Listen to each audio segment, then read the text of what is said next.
中山買樓五大災區，我同你講，買其他地方最多係輸錢，但買咗呢幾個區域，你成世都翻唔到身。中山呢5個片區嘅樓再平再跌價，你都千祈唔好跌。幾年時間，樓價已經跌到體無完膚，平賣都冇人要，業主搶到悔青埋，日日諗住點樣甩手。但仲有好多唔了解中山真實發展嘅外地客、港澳人士，俾中介忽悠幾句就跳咗入去。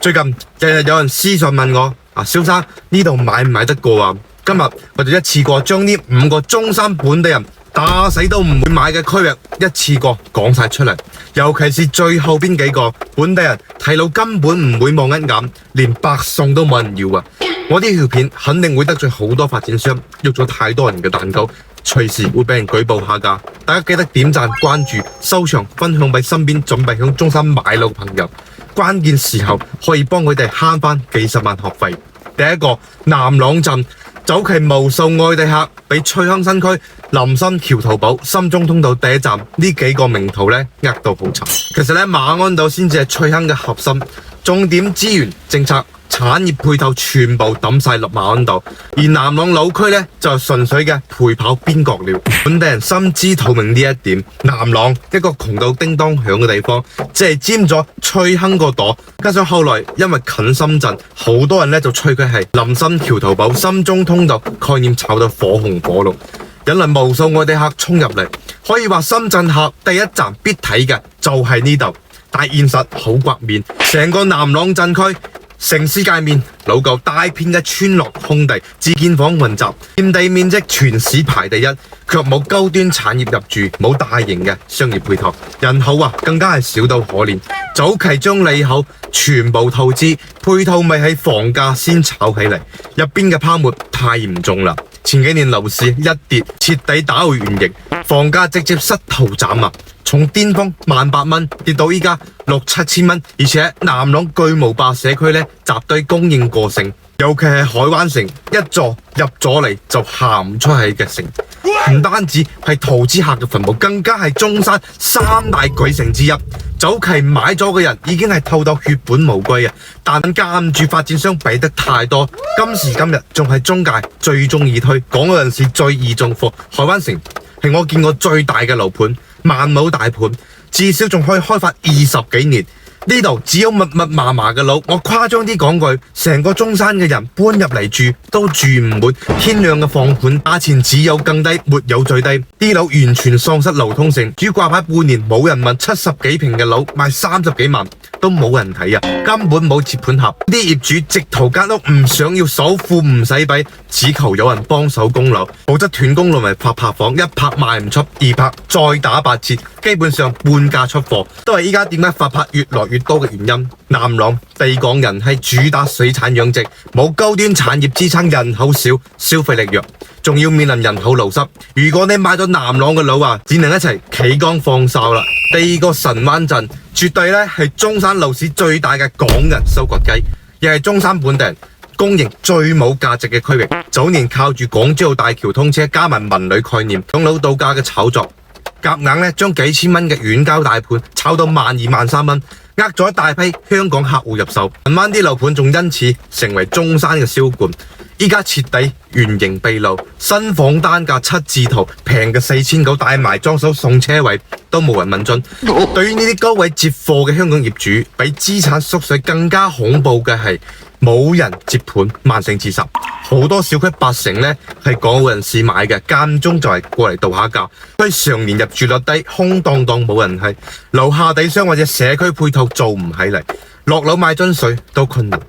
你而家睇到嘅新鮮超市、香港直通巴士，好多站點我同你講，都係發展商貼錢響度運營，等啲佬賣完你入咗貨，分分鐘消失到無影無蹤。識中山人嘅都知，神灣位置邊緣，靠近珠海島門，主打農業同小型嘅低端產業。最出名嘅只有神灣菠蘿，常年 GDP 倒數、人口倒數、產業倒數，3島鎮區屬於中山嘅邊緣地帶，蠻荒之地，偏僻到冇朋友啊！你去實地睇下就知，城市面貌鄉村風，多數係農田、村莊、居民部。摻雜啲工業，冇咩似樣配套日常設施，簡陋到同鄉下一樣。有啲小路今年先裝上路燈，之前夜晚返屋企仲要摸黑一段黑路，日日心驚驚。雖然環境問題又喺度整治，大家買嘢可以網購，但呢個區域有個唔可以忽略嘅問題，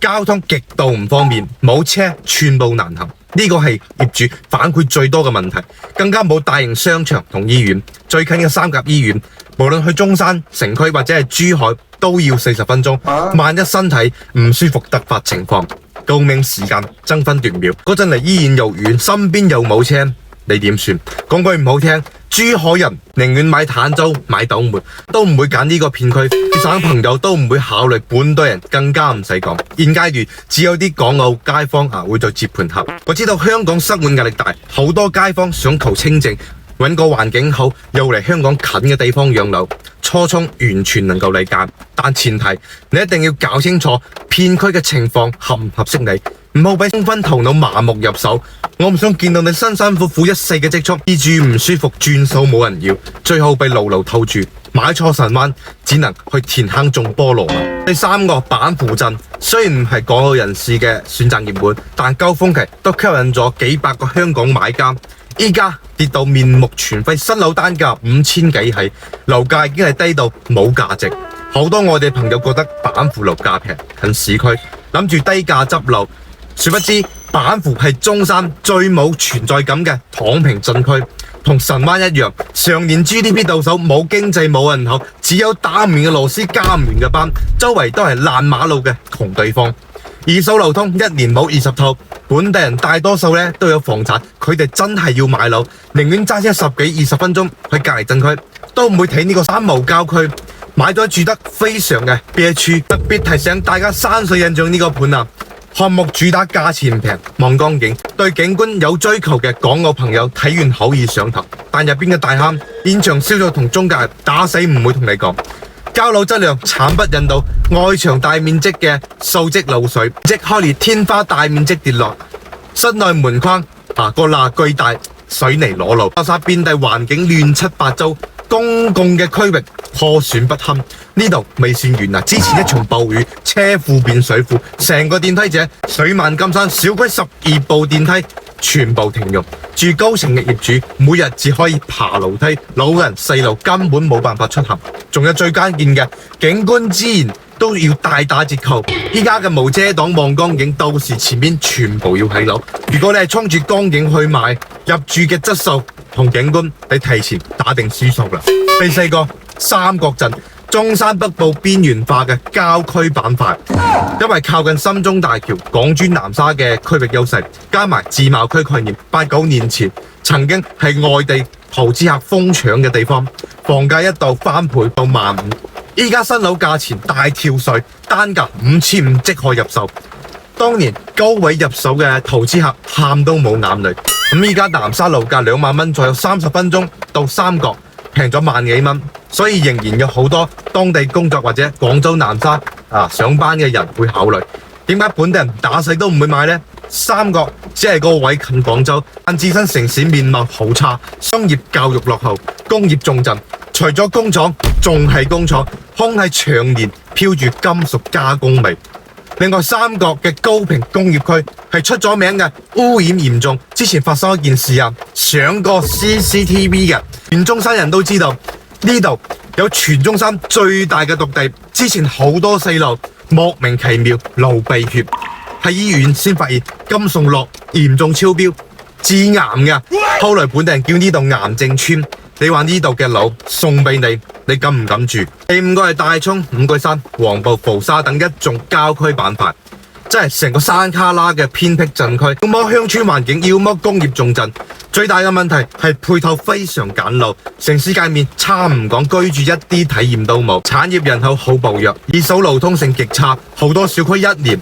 成交得個位數，買咗基本上係永久房東，連發展商都唔願意係攞地起樓。你就知道呢度嘅樓市行情有幾差。今日我出呢條片，唔係話要黑邊個區域針對邊個，更加唔係話我冇做冇買呢啲樓盤。講真，成個中山你要買邊個位置，我唔可以帶你去買啊！即係蕭生呢，希望大家買樓買得清清楚楚，明明白白去咁買，而唔係話騙畫餅畫個坑，氹你冒然咁跳落去。